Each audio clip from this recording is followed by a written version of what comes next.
नमस्कार, मैं अमित वर्मा आप सभी का अपने प्लेटफॉर्म अमित बीटेक वाला पे स्वागत करता है। जैसा कि आप सभी लोग जानते हैं, हमारे इस प्लेटफॉर्म पे डेली दिल्ली पुलिस तथा यूपी पुलिस से रिलेटेड मैथ के कुछ इंपॉर्टेंट क्वेश्चंस की सीरीज चल रही है। उसी सीरीज को आगे बढ़ाते हुए आज हम लेके आए हैं मैथ के कुछ इंपॉर्टेंट क्वेश्चन। उनमें से हमारा फर्स्ट क्वेश्चन है, 17 लीटर के एक मिश्रण में अम्ल और पानी का अनुपात 5:2 है। यदि इस मिश्रण का 3 लीटर भाग 3 लीटर अम्ल से प्रतिस्थापित किया जाए तो नए मिश्रण में अम्ल और पानी का अनुपात कितना होगा। ऑप्शन दिए हमें 7:4, 30:4, 9:8 और 9:7। इसका हम सॉल्यूशन देखते हैं। हमारे पास जो मिश्रण है वो कितने का, 17 लीटर का है। अब 17 लीटर के मिश्रण में से 3 लीटर मिश्रण हमारा निकाल लिया गया, तो हमारे पास 14 लीटर मिश्रण बचा है। जब ये 3 लीटर निकाला गया होगा, बचा कितना, 14 लीटर। 14 लीटर मिश्रण में अनुपात हमारा अम्ल और पानी का वही रहेगा जो शुरुआत में था। तो यानी 14 लीटर का मिश्रण है, उसमें अनुपात अम्ल और पानी का कितना, 5:2। यानी 7 की वैल्यू हमारी अभी भी कितनी है, 14 है। तो 1 की वैल्यू हमारी कितनी आ जाएगी, 2। तो अम्ल इसमें कितना हो जाएगा, 10 लीटर हो जाएगा और पानी हमारा कितना हो जाएगा, 4 लीटर। ठीक है। उसके बाद उसने क्या किया, जो मिश्रण निकाला गया था उसकी जगह पर 3 लीटर अम्ल से प्रतिस्थापित किया गया। यानी इसमें 3 लीटर क्या मिला दिया, उसने अम्ल को और मिला दिया। तो ये हो जाएगा हमारा 13 और जो पानी है वो सेम रहेगा, ये पानी 4 ही रहेगा। अब मिश्रण पुनः हमारा 17 लीटर का बन चुका है, लेकिन इसका जो रेशियो था वो चेंज हो चुका, वो हो चुका हमारा 13:4। यानी हमारा ऑप्शन बी करेक्ट होगा, जो हमारा है 30:4। और ये एकदम इसका एग्जैक्ट सॉल्यूशन है। क्वेश्चन नंबर 2, ए और बी ने क्रमशः बिंदु एक्स और वाई से एक ही समय पर एक दूसरे की ओर चलना प्रारंभ किया। रास्ते पर मिलने के बाद बिंदु वाई और एक्स तक पहुंचने में ए और बी ने क्रमशः 4 घंटे और 9 घंटे का समय लिया। यदि बी की चाल 14 किलोमीटर प्रति घंटा थी तो ए की चाल किलोमीटर प्रति घंटे में क्या थी। क्वेश्चन में हमारा कह रहा है 2 पर्सन ए और बी हैं जो बिंदु एक्स और वाई से एक दूसरे की तरफ चल रहे हैं। ठीक है ना। तो बोल रहा है दोनों एक बिंदु पर मिलते हैं, उसके बाद जो बी है उसे एक्स तक पहुंचने में 9 घंटा लगते हैं और ए को वाई तक पहुंचने में 4 घंटे लगते हैं। ठीक है ना। और अगर ए बी की चाल कितनी दे रखी है, 14 किलोमीटर प्रति घंटा दे रखी है, तो हमसे ए की चाल पूछी है। ऑप्शन दिया हमारा 28 किलोमीटर, 21 किलोमीटर पर आवर और 15 किलोमीटर और 42 यानी 42 किलोमीटर पर आवर। इसका हम सॉल्यूशन देखते हैं। ये हमारा पॉइंट एक्स है और ये हमारा पॉइंट वाई है। तो ए हमारा वो इस तरफ जा रहा है और बी हमारा इधर से आ रहा है। ये किसी बिंदु पर मिले, मान लो वो बिंदु हमारा जेड है, तो जेड से एक्स तक आने में जो हमें बी ने कितने घंटे लिए, 9 घंटे लिए। और जेड से वाई तक जाने में जो ए ने लिए वो कितना लिया, ए ने वो उसने 4 घंटे लिए। यानी जेड पर ये दोनों आके मिले तो जेड से एक्स तक की तरफ कौन आएगा, बी आएगा, जिसने कितने घंटे लिए, 9 घंटे। और जेड से वाई की तरफ कौन जाएगा, ए जाएगा, जिसने कितने घंटे लिए, 4 घंटे लिए। तो हमें बताना, अगर हमें किसकी चाल दे रखी है, बी की चाल दे रखी है, तो ए की चाल क्या होगी। तो हमारा यहाँ पर जो फॉर्मूला होता है वो होता है ए की चाल बटे बी की चाल बराबर अंडर रूट बी द्वारा लिया गया समय यानी 9 यानी T2 होता है अपॉन ए द्वारा लिया गया समय। ए का कितना समय लिया, 4। तो इन चार की चालों का जो रेशियो आ जाएगा वो आ जाएगा हमारा 3/2, क्योंकि 9 का वर्गमूल 2 हो जाएगा, वो 3 और 2 का 2, सॉरी 4 का 2 हो जाएगा। हमसे चाल किसकी पूछी गई, ए की। तो ए की चाल हो जाएगी 3/2 मल्टीप्लाई बी की चाल, तो 3/2 और बी की चाल हमारी है कितनी यहाँ पर, 14।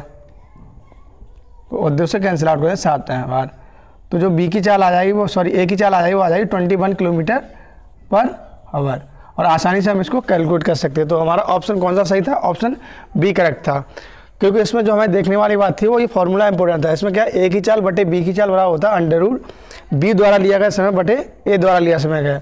इस फॉर्मूले का अगर हमें पता है तो आसानी से हम इसको सॉल्व कर लेंगे। तो ऑप्शन हमारा बी करेक्ट होगा और यही इसका प्रॉपर सॉल्यूशन है। क्वेश्चन नंबर 3, मोहन ने 26 किलो सेब 2,340 रुपये में खरीदे। उन्होंने उन्हें 6 केजी सेबों के विक्रय मूल्य के बराबर लाभ पर बेचा। प्रति केजी सेब का विक्रय मूल्य कितना। ऑप्शन दिए में 112 रुपये, 117 रुपये, 110 रुपये और 105 रुपये। इसका हम सॉल्यूशन देखते हैं। मोहन ने 26 किलो जो सेब खरीदे हैं वो कितने खरीदे हैं, मान लें 26 किलो को सेब का 26 CP इसका क्या है, क्रय मूल्य। उसने इसे बेचा कितना है, 26 CP पर, सॉरी SP, इस पर तो बेचा होगा, प्लस इसने लाभ कितना लिया, 6 SP का। यानी कि 1 किलो सेब का मूल्य मान लेते हम CP, तो 26 किलो का कितना था, 26 CP, तो उससे 26 SP यानी सेलिंग प्राइस, इस पर तो बेचा हुआ प्लस 6 SP का लाभ लिया, इतने का उसने लाभ लिया है। ठीक है ना। तो हम देखते हैं 26 CP ये इसका क्या है, क्रय मूल्य। और ये अगर 26 SP में से हम इसके प्रॉफिट को रिड्यूस कर दें, यानी 6 SP को, तो ये दोनों ही हमारे क्या हो जाए क्रय मूल्य। 26 CP ये क्या हमारा क्रय मूल्य, और 26 SP में से 6 SP को हम अगर रिड्यूस करते हैं तो ये भी क्या हो जाएगा क्रय मूल्य, क्योंकि हमने प्रॉफिट को हटा दिया है। तो देखते हैं 26 यानी 26 CP बराबर 20 SP।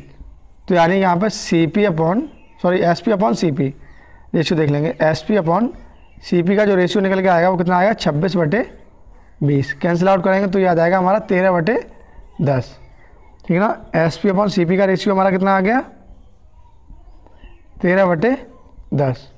और हमसे बोला क्या गया यहाँ पे, उसने कहते 26 किलो खरीदे थे, यानी कि जो हमारा प्रॉफिट ले रहा है वो कितने का ले रहा है, 3 का प्रॉफिट ले रहा है 1 पर। ठीक है। प्रत्येक सेब का विक्रय मूल्य कहते हैं, हमसे SP ही पूछा गया है तो SP आसानी से निकाल लेंगे। SP बराबर हो जाएगा हमारा 13 और CP हमारा कितना है 2340/10। और ये कितने सेबों का हो जाएगा, ये हो जाएगा 26 का। तो यहाँ पर 26 से हम डिवाइड करेंगे यहाँ कितने 2 बार। अब देखेंगे और 10 से 0 कैंसिल आउट, और 2 से ये 1 और ये 1 और 17, यानी जो SP हमारा आ जाएगा पर केजी वो कितना आ जाएगा 117 रुपये। यानी सेब का जो विक्रय मूल्य होगा वो हमारा कितना हो जाएगा 117 रुपये। तो ऑप्शन बी हमारा एकदम करेक्ट होगा। बहुत ही आसान तरीके से हम इसको सॉल्व कर लेंगे। जो हमारा 26 CP था एक, तो एक क्या था टोटल हमारा क्रय मूल्य, उसमें से हम अगर प्रॉफिट को रिड्यूस करते हैं तो ये भी क्या क्रय मूल्य हो जाएगा।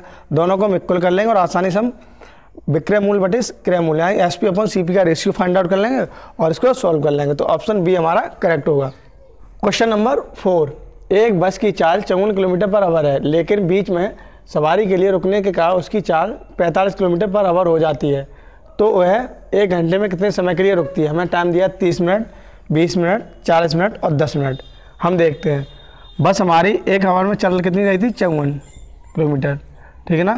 तो ये 1 आवर में 54 किलोमीटर, और लेकिन अगर रुकने का इसकी 1 आवर में चाल कितनी हो जाती है हमारी, वो हो जाती है 45। तो कितना कम चल रही है 9 कम चल रही है। कितना कम चल रही है 9 कम चल रही है, यानी 1 घंटे में 9 किलोमीटर कम चल रही है। और 54 का 9 कितना भाग है 1/6, यानी 54 का जो 9 किलोमीटर वो कितना भाग है 1/6। तो यानी 1/6 आवर रुक रही होगी हर बार, यानी और इसको मल्टीप्लाई करते हैं 60 से तो कितना आ जाएगा 10 मिनट। आसानी से ही हम इसको कैलकुलेट कर लेंगे। तो इतना हमारी बस कितने मिनट रुक रही है पर घंटे 10 मिनट रुक रही है। कैसे हमने किया, 1 घंटे में उसे 54 किलोमीटर चलना चाहिए था, लेकिन वो 1 घंटे में चली कितनी 45 किलोमीटर। कितना किलोमीटर वो नहीं चाहिए 9 किलोमीटर नहीं चली। तो 9 किलोमीटर 54 का कितना भाग है 1/6। तो ये टाइम था यानी घंटे के 1/6 भाग तक वो रुकी रही होगी, तभी वो 45 किलोमीटर चली है। तो 1/6 और घंटे को हमने मिनट में कन्वर्ट किया 60 से मल्टीप्लाई कर दिया तो आ गया 10 मिनट, यानी ये 10 मिनट पर घंटे रुक रही होगी। 1 घंटे में ये 10 मिनट के लिए रुकेगी। तो ऑप्शन डी हमारा करेक्ट होगा। Question number 5, 583 power 34 plus 604 power 18 के मान में इकाई का अंक क्या होगा। ऑप्शन दिए 4, 6, 5 और 7। इसका हम सॉल्यूशन देखते हैं। यहाँ कितनी 3 पावर कितनी 34, तो हम किससे डिवाइड करेंगे 34 को डिवाइड करेंगे किससे 4 से, क्योंकि ये 4 की पेयर बनेगी और इकाई का अंक हमें कैलकुलेट करना है। तो हमारा कितना आएगा 2, यहाँ शेषफल कितना आ जाएगा 2, यानी 34 को 4 से डिवाइड करके कितना आएगा 2। तो ये जाएगा 3 पावर 2 प्लस 604 पावर 18। जब भी 4 की पावर क्या है यहाँ पे 18, यानी क्या है इवन नंबर है।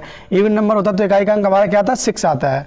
तो भाई इकाई अंक क्या हो जाएगा 6 और ये हो जाएगा 9, 9 प्लस 6 ये कितना हो जाएगा यहाँ पर हमारा 15, और 15 में जो इकाई का अंक है वो हमारा कितना 5। तो ऑप्शन सी हमारा एकदम करेक्ट होगा। बहुत ही आसान तरीके से हम इसको निकाल लेंगे कि इकाई का अंक क्या होगा। एक बार फिर देखते हैं, जब भी 3 की पावर पे आता है 4 से बड़ी संख्या तो उसे 4 से हम डिवाइड करते हैं। 4 से डिवाइड करते हैं जो शेषफल बचता है वो हम 3 की पावर पे कर देते हैं।